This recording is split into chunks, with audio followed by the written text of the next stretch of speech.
একদিন হঠাৎ করে আয়নার সামনে দাঁড়িয়ে দেখবে তুমি আর আগের সেই মানুষটা নেই। চোখের নিচে ক্লান্তি জমেছে, মুখে দায়িত্বের ছাপ পড়ছে।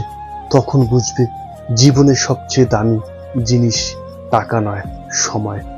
যে সময়টা তুমি অকারণে নষ্ট করেছো, যে স্বপ্নটা কাল করব বলে পিছিয়ে দিয়েছো, সেই কালটা হয়তো আর কোনোদিন আসবে না।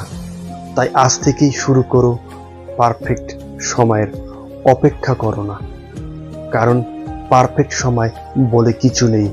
আজ যে ছোট পদক্ষেপটা নেবে সেটাই হয়তো তোমার ভবিষ্যৎ বদলে দেবে। মনে রেখো, ঘড়ির কাঁটা কখনো কারোর জন্য থেমে থাকে না।